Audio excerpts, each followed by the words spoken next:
নমস্কার, তন্দ্রা লিটিল ওভেনে আপনাদের সকলকে স্বাগত।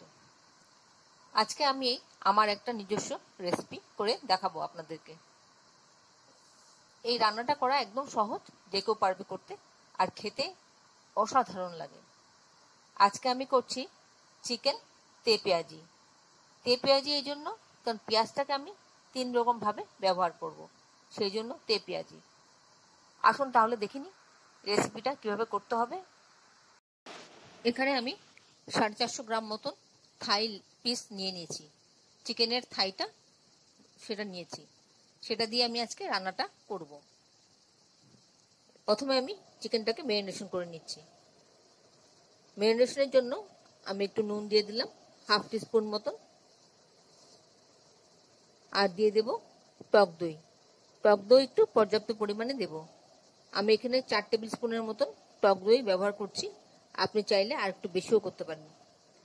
এই রান্নাটার মেইন ইনগ্রেডিয়েন্টস হলো পেঁয়াজ, আর এছাড়া এর মধ্যে কিছুই পড়বে না। হলুদ, তারপর লঙ্কা, জিরে, ধনে কোনোটাই কিছু পড়বে না। রসুন, আদা কিছুই লাগবে না। সম্পূর্ণ রান্নাটা হবে মেইন ইনগ্রেডিয়েন্টস পেঁয়াজ দিয়ে। এবার আমি আধ ঘন্টার জন্য রেস্টে রাখবো, পারলে আরো বেশি রাখলে ভালো।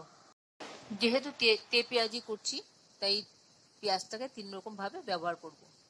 একটা ছোট পেঁয়াজ নিলাম, একটা বড় পেঁয়াজ নিলাম। বড়টাকে আমি কুচি কুচি করব, আর একটা ছোট মাঝারি সাইজের পেঁয়াজ আমি পেস্ট করে নিয়েছি, বেটে নিয়েছি। সুতরাং 3 রকম ভাবে পেঁয়াজটা আমি ব্যবহার করব। কড়াতে সাদা তেল দিয়ে দিলাম। এবার দিয়ে দিচ্ছি একটু ঘি, 1 টেবিল স্পুনের মতন ঘি দিয়ে দিলাম। দিয়ে প্রথমে আমি ছোট পেঁয়াজগুলো একটু ভেজে তুলে নেব, হালকা করে ভেজে তুলে নিচ্ছি। এইভাবে মিডিয়াম ফ্লেমে হালকা হালকা করে ভেজে আমি পেঁয়াজটাকে তুলে নেব। এবার ওই বাকি তেলটার মধ্যে আমি দিয়ে দিলাম 1 চা চামচ চিনি। এই চিনিটা দেবেন, চিনিটাকে আমি ক্যারামেলাইজ করব। চিনিটা ক্যারামেলাইজ হওয়ার পর তার মধ্যে যখন পেঁয়াজটা পড়বে, এখানে ঘি আছে, তার সঙ্গে চিনি আছে, তারপর পেঁয়াজটা পড়বে, মানে অসাধারণ একটা অ্যারোমা বেরোবে। এখানে আমি গোটা গরম মশলা ফোড়ন দিয়ে দিলাম, 2 এলাচ, 2 লবঙ্গ, আর একটা দারচিনি। এই যখন ফোড়নটা হয়ে যাবে, সুন্দর একটা অ্যারোমা বেরোবে, তখন আমি কুচি করা পেঁয়াজগুলি দিয়ে দেব। একটা বড় পেঁয়াজকে আমি কুচি কুচি করে নিয়েছি, সেই পেঁয়াজটা আমি দিয়ে দিচ্ছি। দিয়ে ভালো করে একটু ভেজে নেব। আর যখন ভাজবো, ওর কাঁচা গন্ধটা চলে যাবে, তখন ঘিয়েতে পেঁয়াজ ভাজলে একটা অসাধারণ অ্যারোমা বেরিয়ে আসে, দারুণ। মানে যারা জানে তারা তো জানেই, আর যারা জানে না তারা একবার করে খেয়ে দেখবেন।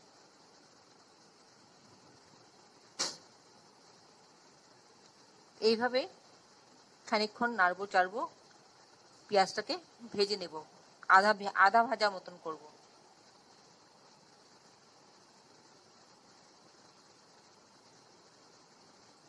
যখন এটা ভাজা ভাজা হতে থাকবে, তখন এর মধ্যে দিয়ে দেব পেঁয়াজ বাটাটা। আর একটা মিডিয়াম সাইজের পেঁয়াজ আমি বেটে নিয়েছি, সেটা দিয়ে দিলাম। এবার এই বাটাটাকে আর কুচিটাকে একসঙ্গে মিশিয়ে আরো খানিকক্ষণ সময় ভাজবো। আপনারা কোথা থেকে আমার এই রেসিপিটা দেখছেন, একটু কমেন্টস বক্সে জানালে আমার খুব ভালো লাগবে। একটু নতুন নুন দিয়ে দিলাম স্বাদ অনুযায়ী, আর পেঁয়াজটাও নরম হয়ে যাবে। আর নতুন কোনো বন্ধু প্রথমবার আমার চ্যানেলটাকে দেখে থাকলে আপনাকে একটা বিগ হাগ জানাচ্ছি। চ্যানেলটাকে সাবস্ক্রাইব করে নেওয়ার জন্য অনুরোধ রইল।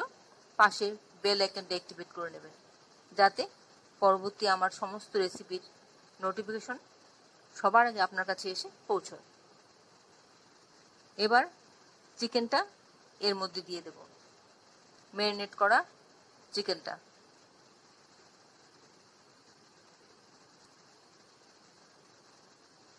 এইভাবে সবগুলো চিকেনের পিসগুলো আমি দিয়ে দিচ্ছি।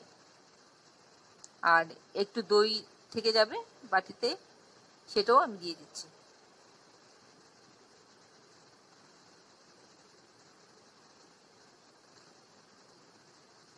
ভালো করে চিকেনটা মিশিয়ে নিচ্ছি।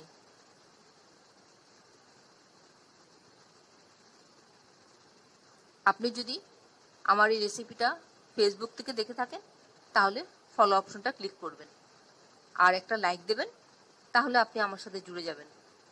আমার সাথে জুড়ে গেলে আমার সমস্ত রেসিপির নোটিফিকেশন সবার আগে আপনার কাছে এসে পৌঁছবে। এইভাবে নেড়ে চেড়ে খানিকক্ষণ রান্না করব, একটু ঢেকে দেব যাতে এটা সেদ্ধ হয়ে যায়। 2 মিনিট বাদে ঢাকাটা খুলে দেখছি, দেখুন অনেকটা চিকেনটা সেদ্ধ হয়ে গেছে। এমনিতে দই দিয়ে মাখিয়ে রাখলে চিকেন তাড়াতাড়ি সেদ্ধ হয়ে যায়। আমি একটু দেখছি সেদ্ধ হলো কিনা। হ্যাঁ, হয়ে গেছে, মোটামুটি হয়ে আসছে। আর একটু সময় থাকলেই পুরোটাই হয়ে যাবে। এই রান্নাটা করা একদম সহজ, কোনো বিশেষ ইনগ্রেডিয়েন্টস দরকার হয় না, শুধু পেঁয়াজ হলেই হয়ে যাবে। আর বাদবাকি যা গরম মশলা, গোটা গরম মশলা, চিনি, তেল, সাদা তেল, এগুলো তো সবার ঘরেই থাকে। একবার করে অবশ্যই খাবেন, বুঝতে পারবেন কি ধরনের সুস্বাদু হয় এই চিকেনটা। দেখুন একদম সিদ্ধ হয়ে গেছে, দেখছি, দেখুন।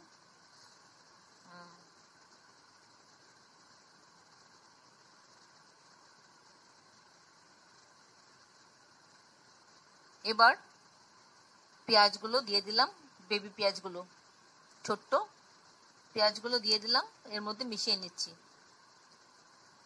এই রান্নাটাতে আলু কিন্তু পড়বে না, আপনি দিতে চাইলে দিতে পারেন, কিন্তু আলু ছাড়া এটা খেতে বেশি ভালো লাগে। রান্নাটা কিন্তু মোটেও মিষ্টি মিষ্টি হবে না। আশা করি আপনাদের ভালো লাগছে আমার এই রেসিপিটা। যদি ভালো লেগে থাকে তাহলে অবশ্যই একবার এভাবে করে খাবেন। আর সব শেষে আমি আবার একটু ঘি দিয়ে দিলাম 1 চা চামচ। আমার রান্নাটা অলমোস্ট হয়ে আসছে, এবার আমি নামিয়ে প্লেটিং করে নেব। ভালো লাগলে অবশ্যই একবার করে খাবেন আর বন্ধুদের সাথে অনেক অনেক শেয়ার করবেন। আর যদি আপনার রেসিপিটা দেখে ভালো লাগে, পছন্দ হয়, তাহলে একটা লাইক দেবেন আমার জন্য। এবার স্ট্যান্ডিং টাইম দিয়ে প্লেটিং করে নিচ্ছি। এতক্ষণ ধৈর্য ধরে আমার এই রেসিপিটা দেখার জন্য আপনাদেরকে অসংখ্য অসংখ্য ধন্যবাদ। আপনারা সকলে ভালো থাকবেন, সুস্থ থাকবেন, ঈশ্বরের কাছে এই কামনা করি। আর এই ধরনের নতুন নতুন রেসিপি দেখতে আমার চ্যানেলটাকে সাবস্ক্রাইব করে নেবেন, পাশে বেল আইকনটা অ্যাক্টিভেট করে নেবেন, যাতে পরবর্তী আমার সমস্ত রেসিপি নোটিফিকেশন সবার আগে আপনার কাছে এসে পৌঁছয়। যদি কোনো প্রশ্ন থাকে কমেন্টসে জানিয়ে দেবেন, আমি আপনাদের প্রশ্নের উত্তর দিয়ে দেব। এই রেসিপিটা দিয়ে রুটি, লুচি, পরোটা, ভাত, পোলাও সব চলে যায়, দারুণ লাগে খেতে। তাহলে ভিডিওটা আজকে এখানে শেষ করছি। আবার দেখা হচ্ছে আপনাদের সাথে পরবর্তী অন্য কোনো এক রেসিপিতে। আপনারা সকলে ভালো থাকবেন, সুস্থ থাকবেন, নিজের খেয়াল রাখবেন, পরিবারের খেয়াল রাখবেন। আসি বন্ধু, নমস্কার।